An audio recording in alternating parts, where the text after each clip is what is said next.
Passion, drive, and patience. What brings home the winning trophy is also what keeps your ride or die alive. eBay Motors has everything you need to maintain your vehicle and level it up to peak performance, from superchargers, roof racks, exhaust kits, LED headlights, and more. Whether you're into speed, power, or style, eBay Motors has got you covered. With over 122 million parts for your number one ride or die, you'll always find exactly what you're looking for. And with eBay Guaranteed Fit, your part is guaranteed to fit your ride every time or your money back. Because with eBay Motors, you're burning rubber, not cash. With all the parts you need at the prices you want, it's easy to turn your car into the MVP and bring home that win. Keep your ride or die alive at ebaymotors.com. Eligible items only. Exclusions apply.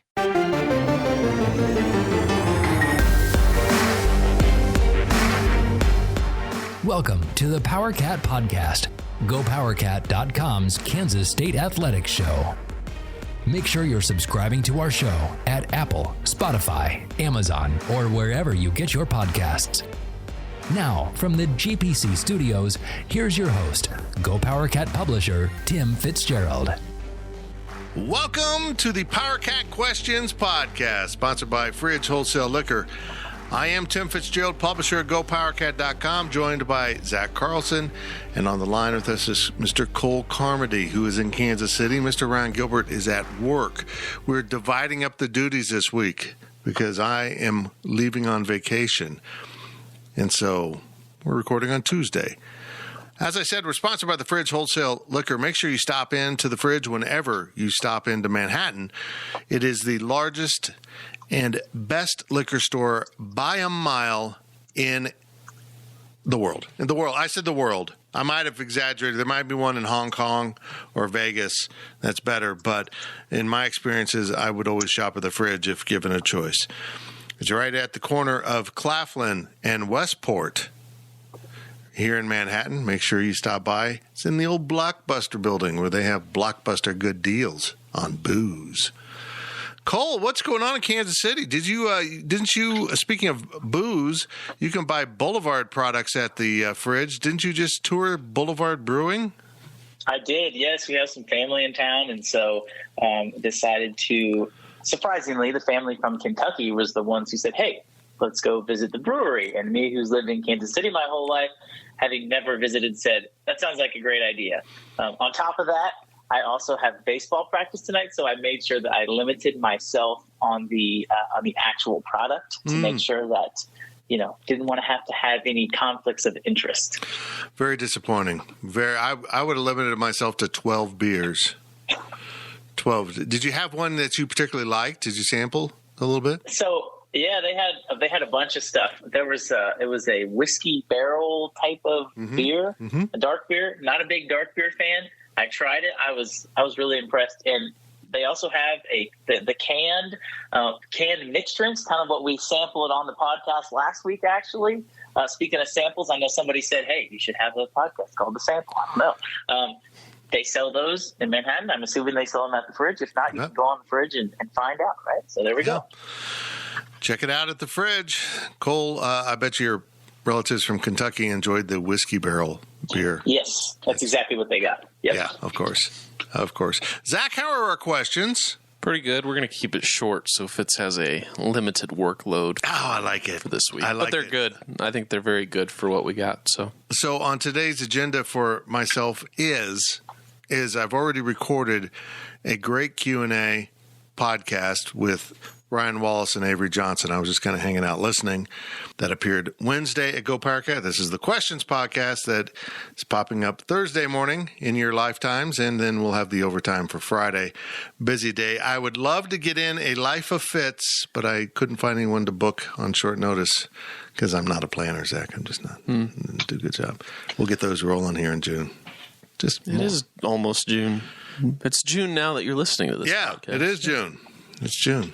Let's get going with your questions from Wabash Station. Here's Zach Carlson. From Emarica, predict Kansas State's 2022 football wins and losses. Oh, I probably am going to have to go with 15-0.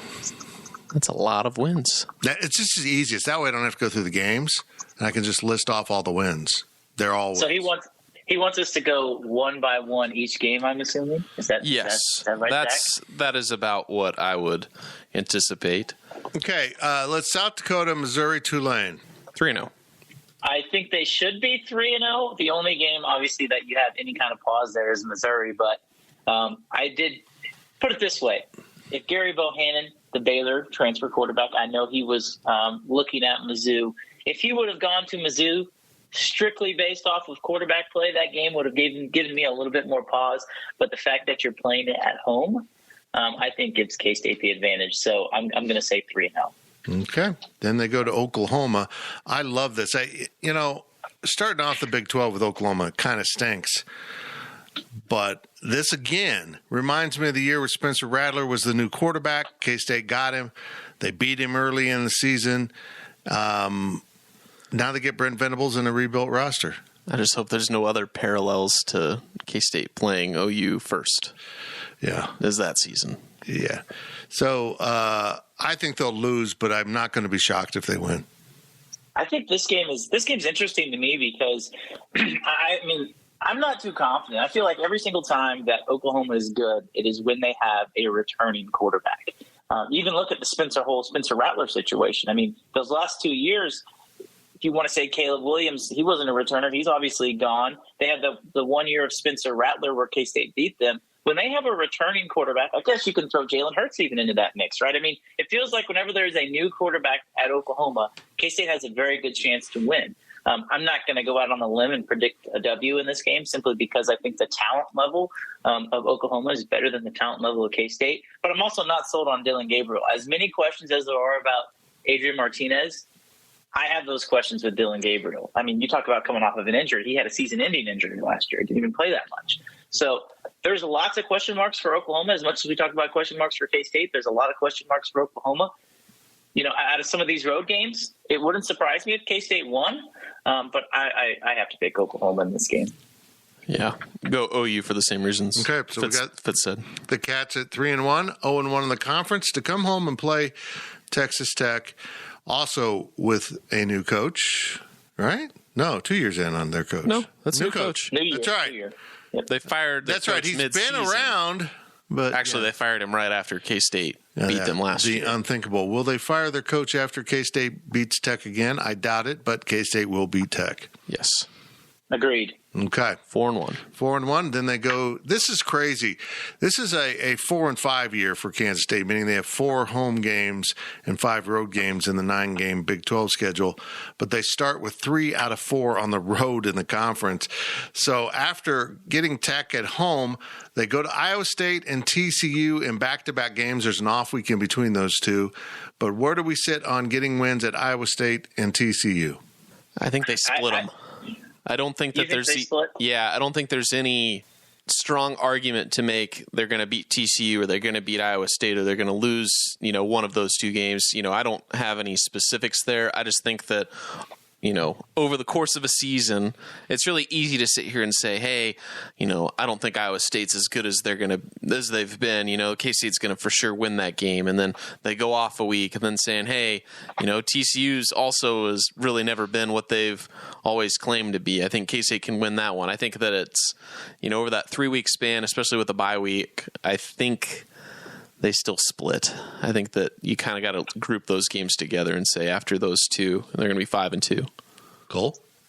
I look at this as a little bit different than you, Zach. I think if you want to have a successful season, you have to win both of these games. Like if they want to do the things that they have talked about, I know there was an article that came out in The Athletic that talked about, hey, maybe K-State's a 10-win team. I know a lot of us at Go Power Cat are, split. I know Fitz thinks ceiling maybe is 10 or maybe even 11 wins. I'm kind of in that boat. You're maybe more 8 or 9 win teams. So I think if they want to have that ceiling that they want to have, you have to win both of those games. For sure. I agree. For sure. You need to win both of them to reach that ceiling. But I think, if you're talking about ceilings, I think the percentage chance of you hitting your ceiling is probably closer to 10 to 20% than it is, 50 or 60%. So I think that you got to just use some math and some logic, I guess, so to speak. And that's kind of where I'm at is, I don't know, if they're going to win or lose both of them. But I think that saying, 1-1 over that stretch, it may not get you to 10 wins. But I think that if you look at the schedule and you say, what is going to be acceptable to the K-State fan at that point, I think being 5-2 after 7 games, however way you cut it up, is significant. Let's put it this way, too. If you beat Iowa State on the road with a bye week following that, I think the expectation is you have to beat TCU. So, I guess, when we get closer to the games, obviously it's a lot easier to predict. I'll go ahead and say that they lose to Iowa State just because it is hard to win in Ames.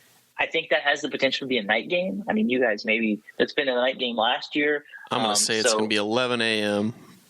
Nice and bright. I've totally changed. The old man just wants to get the football over with. Let's go 11 and let's get on the road and home. I'm tired of night games in Ames, mostly because they've been cold or rainy. Yeah. Just I'll say a loss at Iowa State and a win at TCU. Okay. Here's my thing. If Chris Kleiman wants to have his program turn the corner and become one of the better ones in the conference, if that's something they're hopeful of, then maybe they need to start stringing together some wins. You can't just have a win here, a win there, loss, a win there, loss. These are 3 winnable games in a row. You got Tech at home. You go to Iowa State with a new quarterback and a lot of turnover on that roster, and you go to TCU with a new coach. If they can rattle off these 3 wins, I think it'll just mean more than 3 wins in a row for the program. I think it'll usher in that maybe Kansas State is joining the elites in this conference, at least in the short term. I'm not ready to go there. So I will go with 2-1 in this stretch. I don't know if it'll be Iowa State or TCU. I think Cole's right on that evaluation. If you win at Iowa State, I don't see them coming off an off week and losing at TCU. So I will take Iowa State very reluctantly to beat the Cats. And as Zach said, get to 5-2 in the conference. Next up is a home game with Oklahoma State, which is why I see those 3 games as so important. Yeah, I think they're really important, but I think that Oklahoma State is going to be one of those top 2 teams in the conference, and I think aside from, that first OU game, if you're able to win that, even if you don't win it, it's not that big of a deal. But, if Oklahoma State comes in and they're, top of the conference, I mean, that could be a potential, I don't want to say college game day game, but one of the top 5 games of the Big 12 conference season for being a pivotal game to kind of shape what the Big 12 championship could be. Because if K-State's 5-2 going into that game, realistically, they need to win it if they want any sort of chance at being in the championship game. Agreed. Cole? I'm actually going to take K-State in this scenario where K-State's 5-2. This just screams like a game where Oklahoma State's probably like a 10-point favorite, an 8 or a 9-point favorite. And, everybody's picking against K-State. Oklahoma State is the sexy pick. They made the Big 12 championship last year. They're the pick that everybody is going to be going with to be that team in the Big 12 this year. And this feels like a game where K-State finally breaks through, beats Oklahoma State. They've had so much frustration against the Cowboys in the past with Chris Kleiman. I just feel like it's bound to happen. And State is competitive in the losses to Oklahoma and Iowa State. I definitely could see a world where K-State wins that game. Okay. I'm going to go with K-State to beat Oklahoma State, too. I feel like that's a game, a series that Chris Kleiman needs to get over the hump with. And no matter what he does, unless they're absolutely collapsing, in those games leading up to that game with Oklahoma State, I think K-State wins this. We will see on that. So are you guys keeping track of your own wins and losses in your head? Yeah. Okay. Because I'm going to take Oklahoma State. Okay. I think we're going to differ here. Okay, I'm going to go Oklahoma State. I think that Oklahoma State, even though I think K-State is extremely due for a win in this series, past performances, I don't know if they're necessarily indicative of future performance, but I don't feel like I can't sit here today and say that, yes, K-State's going to win that game. Here's Oklahoma State's schedule leading up to K-State. Their non-conference is Central Michigan, Arizona State goes to Stillwater, and Arkansas Pine Bluff goes to Stillwater. So they've got all 3 of their games this year at home in the non-con. Then they open at Baylor. What a statement game right out of the gate for the conference. I almost feel like the conference wants to get the elimination game out of the way. see who beats who here and who's in the driver's seat. They would never do that with Oklahoma and Texas. No. Texas Tech then goes to Stillwater. They go to Fort Worth on K-State's off weekend, and then they play host to Texas the week before they come to Manhattan. That might play a role. That's a pretty rugged open for Oklahoma State. So Cole and I believe at this point have the Cats at 6-2, and you're at 5-3. 5-3. Okay. They then go to Texas, so they swap opponents. Oklahoma State. They have Texas coming in, and I don't see any way Colin Klein loses this game. After what happened last year, I don't think that he's going to put a stinky product out there like the offense was last year. I think K-State wins this game no matter what state of affairs Texas has going. Even if the Longhorns somehow are back, K-State wins. Well, I don't think the Longhorns are going to be back, so go Cats. Yeah, I'm with you guys. I kind of am of the mindset that this is one of those games where there's going to be a ton of motivation. Quite honestly, Fitz just said we both have K-State at 6-2. If somehow they're 4-4, even 3-5, I just don't see any way K-State, unless there's a ton of injuries, I don't see them losing this game. I just feel like this is a statement game, and there's so many kids. We've talked about it before. So many kids on Texas's roster, or K-State's roster, that are from Texas that weren't even looked at by Texas, and we know how big of a motivating factor that is for those kids. So, yeah, I mean, as it sits today, I don't care if Texas is undefeated and K-State has 4 wins. I still think K-State's going to win that game. Now we're coming down the stretch, back-to-back road games. They go to Baylor, they go to West Virginia, and they close with Kansas. I love that game is in that Thanksgiving week. I absolutely love that. I hope they leave that there just because it's more tangible to go to the game if you're a fan. If you want to go to a road game, it's just down the road. If you want to have a home game, the other fans can come. I don't like asking fans to go travel far away for Thanksgiving. I think K-State will lose at Baylor. I think Baylor's going to be pretty good. West Virginia, I've never seen a fan base more fired up for a football team that everyone else thinks is going to stink. I'm Nebraska fans? West Virginia lost like half of its roster to the damn transfer portal, and they think they're going to be the best they have in years, and I just don't see how that works. That can work in basketball, but I don't see how you rebuild an entire roster through the portal in 1 year. So I think the Cats win that, and, of course, I think the Cats will beat Kansas. My gosh, I got them to what, 9-3? I think so. Yeah, that all relying on the fact that I think they will lose one of those games at Iowa State or TCU, and then come home and beat Texas and Oklahoma State. Texas and Oklahoma State. Cole, what do you think of those final 3? Yeah, I'm with you on all 3 of those games. I think what makes this schedule so interesting as a whole is that there's a lot of teams where you look at the schedule and you say, K-State should win this game, and you feel really comfortable about it. But then you have those games like Iowa State where it's like, we think they're going to lose, but they can definitely win. Perhaps that game could be even an easier game for K-State than, say, Oklahoma State at home, right? And, Fitz, you and I both have K-State winning that game. So I'm with you. I think K-State will lose to Baylor. They'll beat West Virginia and beat Kansas, finish at 9-3. And quite honestly, I almost feel like that if you were to, to ask people, hey, what is your record for K-State? Where do you have them at? I would imagine the median right now is probably 9-3. And I know, Zach, you're probably going to be a little bit below that just because. I made a face. He made a face. It was a significant face he made. I just feel like, the median right now is 9-3. Maybe the higher median, is that even a math term? Yeah. I don't know. But stick to social studies. Yeah. I'll say 9-3 with the potential to, if you steal the win. If you're 10-2, I feel confident that K-State's playing in Arlington. But if you're 9-3, that's still, depending upon how the conference shakes out, not out of the question. I think the finish for me is the same as you guys. Lose at Baylor, beat West Virginia, beat KU. So 8-4. Yeah, you're pessimistic, but you still have them at 8-4. What's interesting to me is 6-3 in the conference may not get you to Arlington. It depends on who you beat and how everyone else stacks up, but that may not get it done. So, if K-State wants to be in Arlington for the championship game, which more and more we're seeing kind of some national media beginning to realize, hey, this is actually a pretty good K-State team. They always seem to sleep on K-State.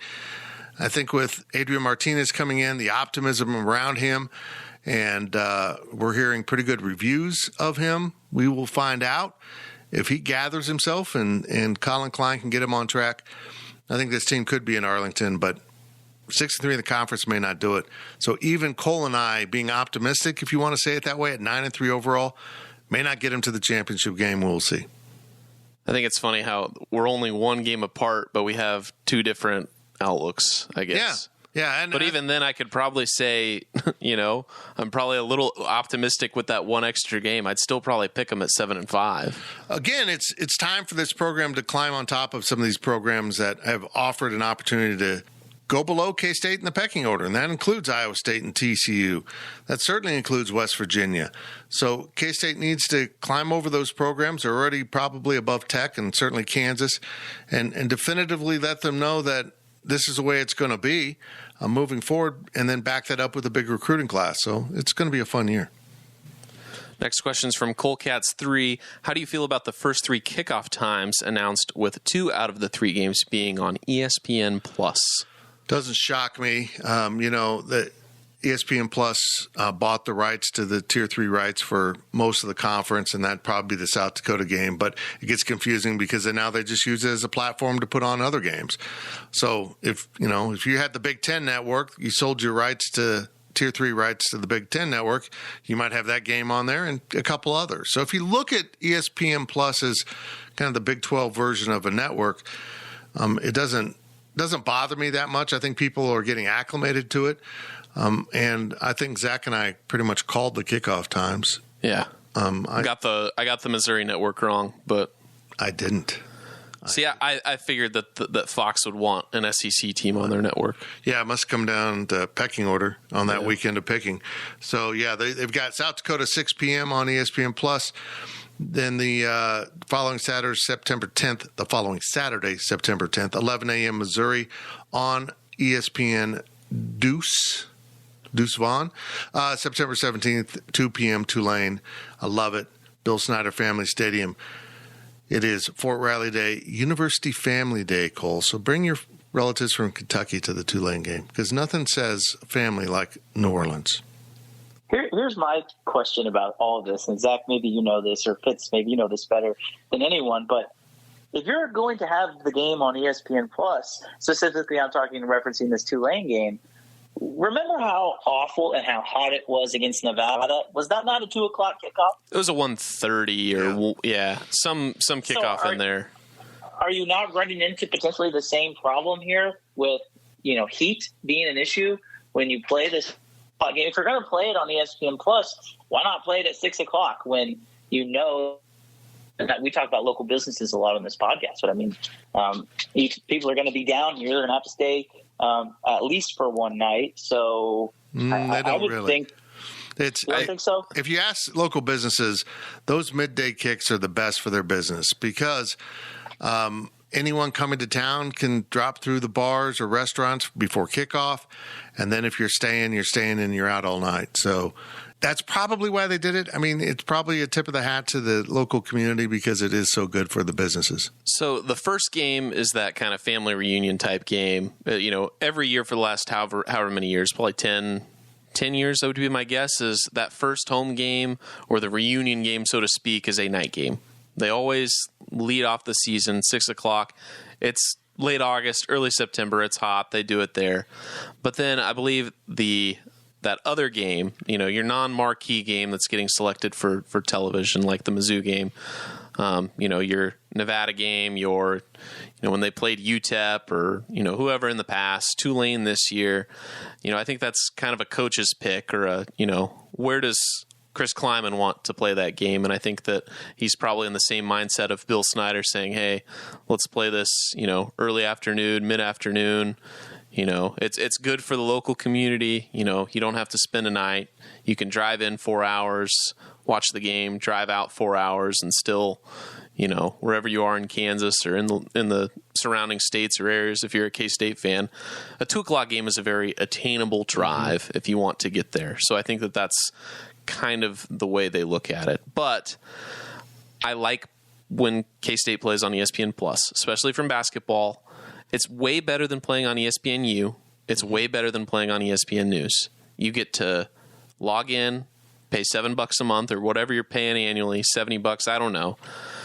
You get to do that instead of trying to look up your cable provider, See if you're paying for ESPNU, because ESPNU, at least with Cox and some other cable providers, it's an add-on. You have to buy the sports tier, or maybe even a higher tier sports tier than what you want to pay anyway. So I think that, yes, it's frustrating that you can't channel surf and nobody's going to end up on a ESPN Plus game. But as far as being a fan, I love it. I love being able to just log into ESPN Plus, especially with basketball. We got into this with basketball. I'd rather them play on ESPN Plus than trying to illegally stream ESPNU or ESPN News. Well, it's ridiculous. I'm just looking at K-State's schedule on their website, and they note underneath what the name of the game is, what the promotion is. No family reunion this year. Interesting. It is the Ahern Fund Member Appreciation. So if you haven't donated, you're not appreciated as much. But that's okay. That's okay. And it's also the extra yard for teachers, unless it's Cole Carmody. I don't know why they added you to that. I think that's mean, Cole, but I don't know what extra yard for teachers means or what will be done, but the teachers deserve whatever. The Missouri game is the All-Star Marching Band, which kind of sounds like a traveling marching band, but I'm sure it has K-State's marching band involved. I'm sure it's just Band Day with a different name. Tulane is for Riley Day and University Family Day. So apparently the university has an entire family. Like Fort Hayes is its cousin, and it'll be coming. I'm not sure. Texas Tech is Celebrate Ag Day. Well, we haven't done that before. That's good. Oklahoma State is Homecoming and the Varsity K Club weekend. Texas is Harley Day. So that probably means they'll lose. And then, of course, the Dillon's Sunflower Showdown Senior Day against Kansas, also known as the Battle for John Brown's Musket. I'm trying. I'm trying, man. That's amazing. Next question. The last thing. Oh, sorry, Zach. I just want to point out one more thing here. Looking at the schedule for week 2, because we didn't get a chance to talk about the Mizzou game at all, really, at all. Does anybody want to take a guess at the other big 11 a.m. game for September 10th? No, I don't. Just tell us. Is that the Texas-Alabama? Alabama and Texas. Yeah, I'm going to take that one in the viewership ratings. K-State's probably going to be number 2 at 11 a.m., but complaining about K-State, Missouri, 11 a.m., I actually think it's a good time for what it's worth. So, anyways, just want to point that out there. Okay, Zach, I'm calling an audible. We're 2 questions in. You said we have 8, and we're at roughly 30 minutes. I'm kind of lost count, but we got to be near the halfway mark. So instead of doing 4 and 4, we're going to do 2 and 6. We've covered the schedule. We talked about each game. We talked about the TV times for the first 3 games, and now we're going to go to break. This is the Power Cat Questions podcast, sponsored by the Fridge Wholesale Liquor. Join us on the other side, where we have literally more of your questions from Wabash Station. GoPowerCat.com's Power Cat podcast continues after this short break. Selling a little or a lot? Shopify helps you do your thing, however you cha-ching. Shopify is the global commerce platform that helps you sell at every stage of your business. From the launch your online shop stage, to the first real-life store stage, all the way to the did we just hit 1 million orders stage. Shopify's here to help you grow. Whether you're selling scented soap or offering outdoor outfits, Shopify helps you sell everywhere. From their all-in-one e-commerce platform to their in-person POS system, wherever and whatever you're selling, Shopify's got you covered. Shopify helps you turn browsers into buyers with the internet's best converting checkout. 15% better on average compared to other leading commerce platforms. And sell more with less effort thanks to Shopify Magic, your AI-powered all-star. Shopify powers 10% of all e-commerce in the US. And Shopify is the global force behind Allbirds, Rothy's, and Brooklinen, and millions of other entrepreneurs of every size across 175 countries. Plus, Shopify's award-winning 24/7 help is there to support your success every step of the way. Because businesses that grow, grow with Shopify. Sign up for a $1 per month trial period at shopify.com/Odyssey Podcast, all lowercase. Go to shopify.com/Odyssey Podcast now to grow your business, no matter what stage you're in. Shopify.com/Odyssey Podcast. So I'm a father of one. I gotta find a babysitter. I found Care.com and I was blown away. Through the platform, I was able to find local and experienced candidates along with their reviews and rates, which were way more affordable than I anticipated. Care.com really put me at ease knowing that they were all required to go through a background check. If you're like me and you need to find someone reliable for your childcare necessities, check out Care.com. Find the ideal sitters for your childcare needs. Welcome back to the Power Cat Podcast. Now, let's return to the GPC studios. Welcome back to the Power Cat Questions Podcast, sponsored by Fridge Wholesale Liquor. We do this every week at GoPowerCat.com. Our subscribers at Wabash Station ask the questions. We answer the questions right here on this podcast. And this week it is myself, Tim Fitzgerald, Zach Carlson, and Cole Carmody via the phone in Kansas City. We've only done 2 of our 8 questions for this week because we were very long-winded. And now we continue with your questions from Wabash Station. And once again, a big shout out to the Fridge, who have been with us for many years. Take it away, Zach. Next question's from PowerCat Ryan. Which of the following Big 12 versions was/is/will be your favorite? Version 1.0 with the original 12, version 2.0 with the original 12 minus Colorado and Nebraska, version 3.0, which is the current version with the remaining 10 minus Texas A&M and Missouri with the addition of TCU and West Virginia, version 4.0, current 10 plus Houston, UCF, BYU, and Cincinnati. Then there's version 5 with the new 14 minus Oklahoma and, well, the 14, the minus Oklahoma and Texas to get you back down to 12. Oh, so we right. 4 is the 14 teams. Right. Okay. And then 5 is the new 4 teams minus OU, Texas. Okay. Then 6 is a potential 12, the new 12 plus 4 other teams to get to 16. Oh, this is a great question, Ryan. It really is. It's going to make me think. I like the first 12. The first 12 was a great conference. It really was. I mean, you think about the loss of Missouri and Nebraska, just longtime rivals of Kansas State, along with Colorado from the old Big 8. Could really care less about them. Couldn't care less. Couldn't. I want them back. You just want them back for the mountains and everything. The mountains. And A&M was fun until we all figured out it's a cult, and then we got a little scared. I really like the new 12 version. I think that's 5 in there of no Oklahoma, Texas with the 4 newcomers. I think it's a nice refreshment of the conference. There's one school in there I probably wouldn't have added just out of personal preference, and it's somewhere in Texas. But I do like the 3 out of Texas they picked, and I think it's going to be a really competitive conference, a really entertaining conference. And I don't think the quality of football will drop off significantly, particularly if someone such as Kansas State, Oklahoma State, or Baylor, being the 3 most likely, can rise up to get back to that elite standing that K-State was at once, and Baylor briefly was. Oklahoma State's been there, which means your quality to be in the playoffs like Oklahoma's been. Mine's probably going to be the one year where they didn't have Colorado, Nebraska, but they still had Missouri and Texas A&M. That, and if it happens, the 1 year or 2 years where OU and Texas are still in and there's a 14-team conference. Those will be the 2 years or 2 versions that I appreciate the most. Okay. I'm gonna be a rebel on this, and I'm gonna say none of the above. I'm gonna write in my own answer, and I'm gonna say the Big 8 conference. Oh, is that acceptable? You weren't alive, bud, but okay. And the only reason I say that is just because of geography, and I don't know. I just think that's really cool how close everybody was in that singular conference. From Cat and Colo, I assume that's Colorado. Cat and Colo is the name. Couldn't afford the Rado. New to the site. Welcome. Okay, I'll drop by and see you this week. The potential exists for Cincinnati, Houston, and BYU to all finish in the top half of the Big 12 in both football and basketball when they join.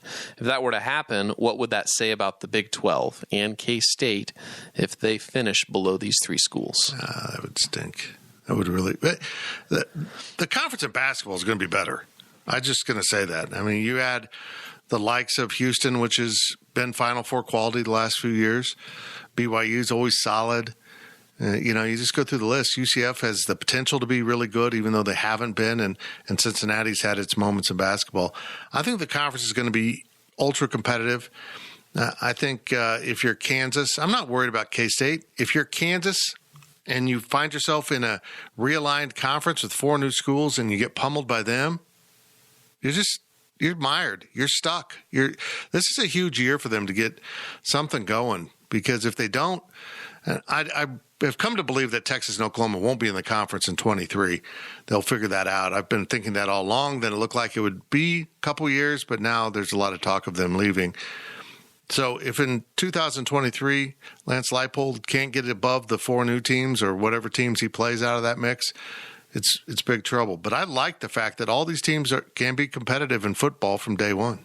I think when you look at, we talk about the new conference, as far as a K-State perspective goes, I was going to bring this up when we were looking at, the schedule and looking at the games, but that K-State Oklahoma State game, there could be a lot on the line in that game, simply because I think we look at those 2 teams and you could realistically say, hey, these 2 teams, if the progression stays the way it is, and maybe if you want to throw Baylor in there, those 2 or 3 teams could be the class of the new Big 12 from the old guard, right? So, I think that K-State has a chance to finish at the top. But again, I think that's why this season is so important in all reality. I think if Cincinnati shows up in football and they do what they've done over the last, however many seasons, I don't think that you can get too upset if they finish above K-State. But the other 2, I think for sure. It'd be disappointing if Houston and BYU came in and, if they beat K-State, here or there in those early seasons, frustrating, but not the end of the world. But if they're coming in and they're competing in the rest of the conference and they're getting wins, yeah, it's definitely frustrating. With basketball, I think you got to finish above all of them. Mm-hmm. I don't think there's any room, especially right now with the state of the program. I get that coaching change. Jerome Tang's going to take this hopefully vertical, but if he's not able to compete in the conference as a whole, I don't see how adding Cincinnati, Houston, and BYU programs that, like you've said, Fitz, they're at the very least solid, and in Houston's case, they've been very good. So you've got to be able to compete with the rest of the conference as a whole if you want to be successful, and back to the point where K-State fans expect K-State basketball to be. Wow, here we go. From Oiler Cat 2, does Will Howard get a chance to redshirt this year after he sacrificed his red shirt to play in the Texas game last year? Do you think he would like that opportunity if Adrian Martinez is healthy all season? Absolutely. If Adrian Martinez is healthy all season, they will try to redshirt Will Howard, which still means he can play in 4 games. So that's the game changer. They couldn't pull that off last year. And so maybe they'll get that done this year. They're going to need someone to step up and be a definitive number 3, though, just in case. I hope they get the red shirt on him. Will deserves it. He'd be a senior next year. That's crazy. But he does have a COVID year, I guess. Air quotes. Yeah. So hopefully they get it done. But I don't see a way Adrian Martinez stays healthy and locked in at quarterback the entire season. I just think he's going to get knocked around a little bit. That's the nature of being a K-State quarterback with that run game. We'll see. But I hope it happens. I just don't think they'll be able to do it.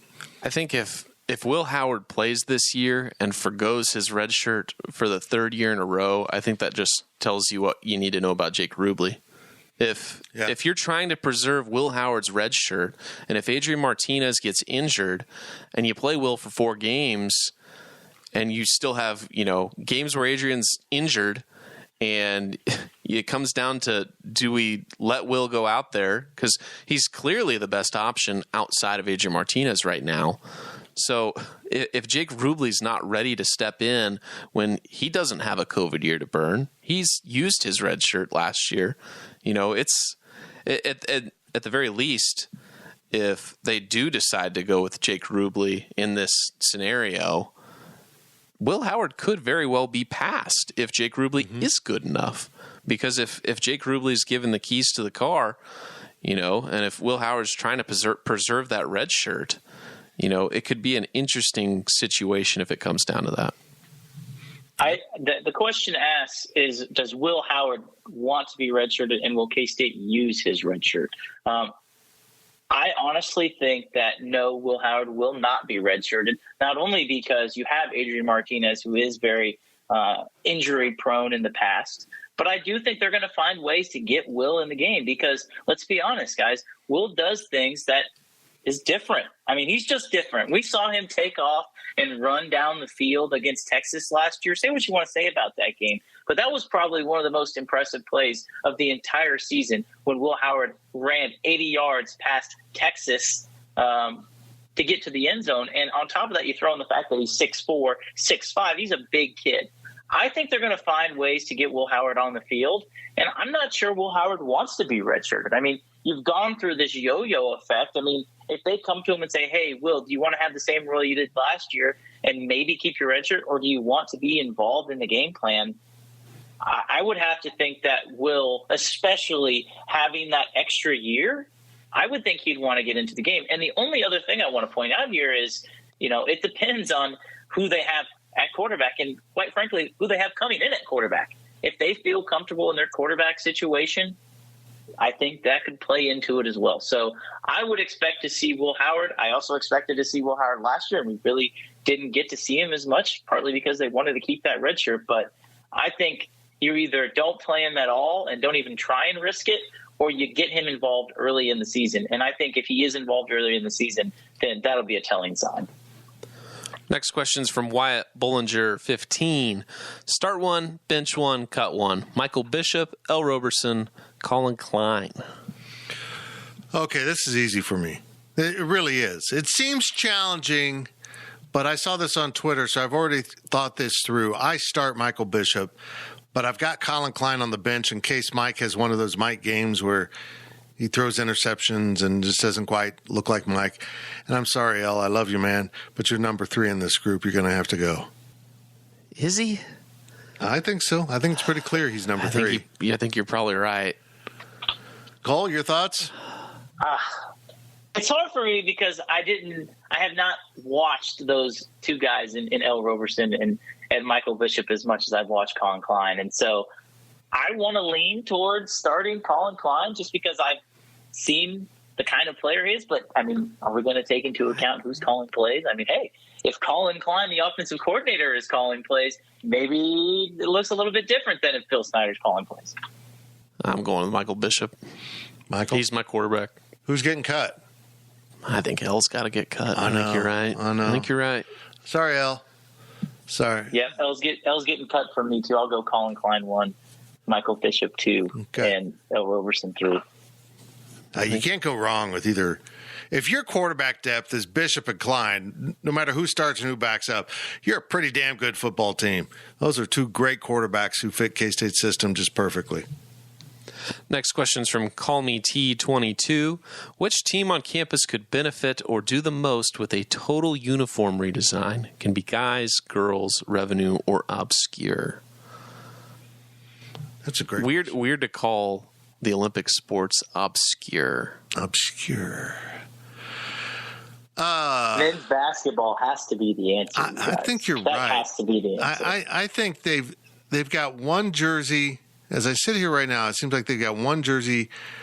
No, 2 jerseys I keep. I keep the Lavenders and I keep the Wildcat script. So you keep the throwback / faux backs. Right.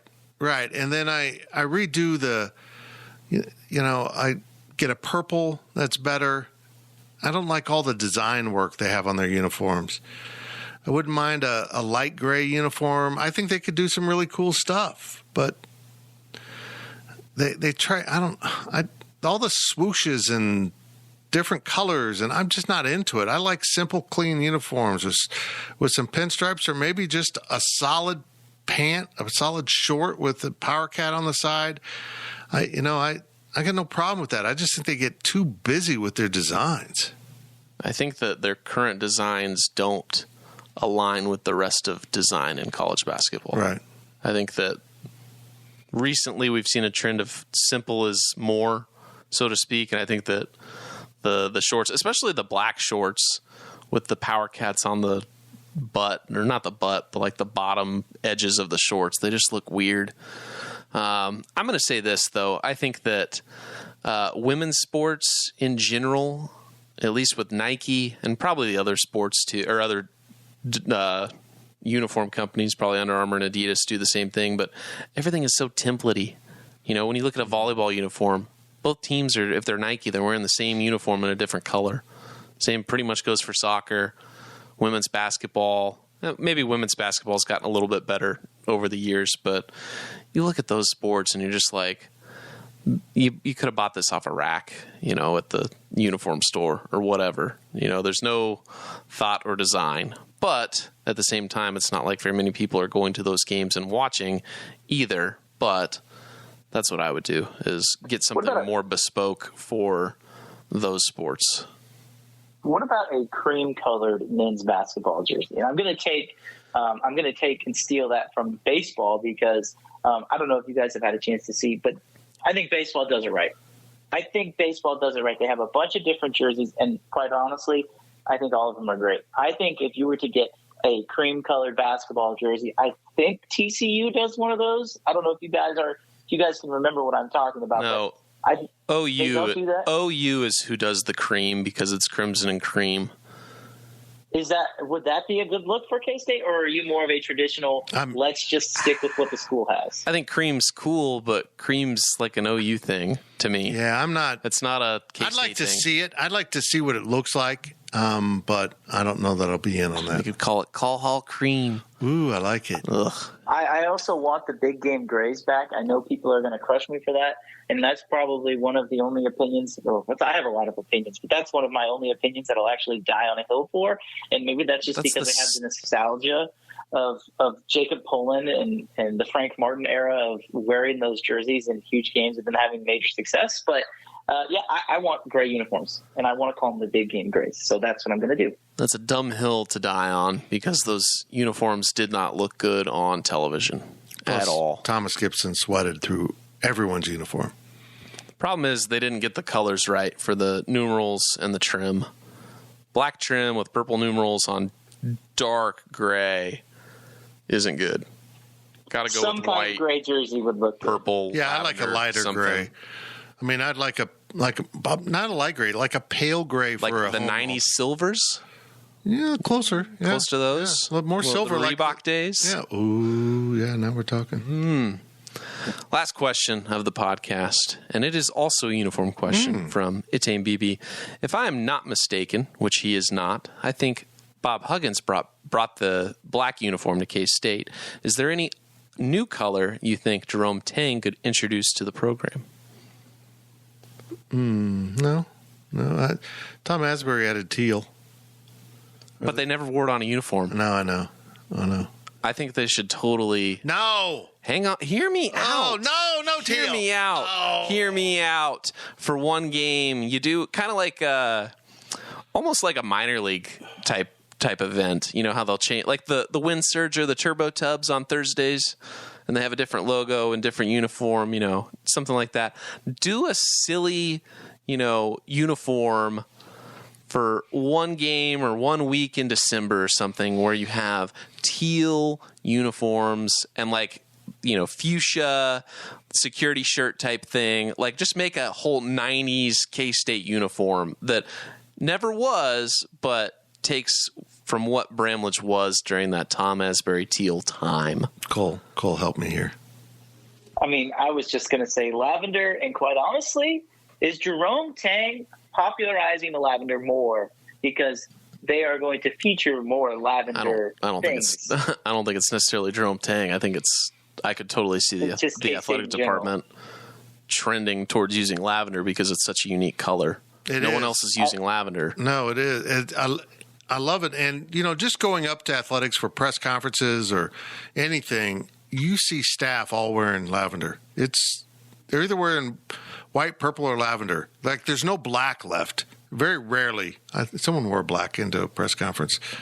Was it Klanderman, maybe? Klanderman, yeah. Yeah, but it's so much more rare now. It's been supplanted by lavender, and I like it. I always, Gene Taylor said this, and I thought the same, not for football, but, our Twitter friend Mike Stanley does those great mock-ups, and when I see a little bit of lavender, like on a jersey top with, a white helmet and white pants, it is really clean. It looks really good.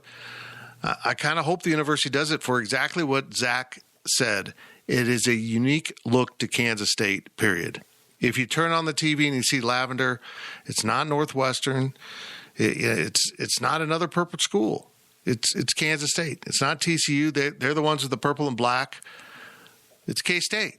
And I really would appreciate seeing more and more of it in all sports. I think it's a really popular color with the fan base and really popular with the younger crowd, which I think is really interesting. I could totally see. Sorry, go Cole. Okay, I was just going to say, one thing that K-State needs to do if they want to make the lavender more popular is make it not just an athletics thing. Fitz, you just mentioned, athletics wears the lavender a lot, but the lavender is not around the university. What's around the university? You have the purple, you have the Power Cat. It is what we think of with K-State. They have not gotten into that trend. The university has not fully gone into the trend of the lavender. So I think if you want to include the lavender more, you have to see it more around campus for it to really feel like it's an actual color of the school. Because right now when you see lavender, it's kind of just that, oh yeah, we want lavender trees. We want a lavender this. We want lavender. You have to make it part of your culture for it to actually make it a school color. Should it officially be added as a school color? I think it should. Royal purple is the only school color right now, officially. I think you should add lavender. If you're going to add a color, add lavender, in my opinion. But if you want a realistic jersey that's a random color that I think K-State could end up wearing, Nike does a Native American kind of appreciation type jersey that's turquoise that OU, Oklahoma State, a lot of Florida State, New Mexico. Kansas definitely has some Native American heritage, and there's places in Kansas that are, I could totally see Nike extending that at some point to K-State and wearing a turquoise jersey if they wanted to out of that initiative. But I always thought that the Nike N7 thing's pretty cool. Zach, no social studies lessons are allowed on the podcast. Do you remember this? That's true. Well, it's only okay if I do it because I'm not a social studies teacher. Thank you, Cole, for joining us. That's it for the PowerCat Questions podcast. Thanks for listening. We appreciate the fridge. We appreciate all of our listeners. If you're not subscribing to our podcast, go ahead and check that box, whether you're on Apple, Spotify, or my favorite, Amazon. That's right. I'm an Amazon guy. Love you, Jeff Bezos. Thank you for listening to the PowerCat Podcast. Make sure you're subscribing to our show at Apple, Spotify, Amazon, or wherever you get your podcasts. PowerCat Podcast. All rights reserved. GoPowerCat.com.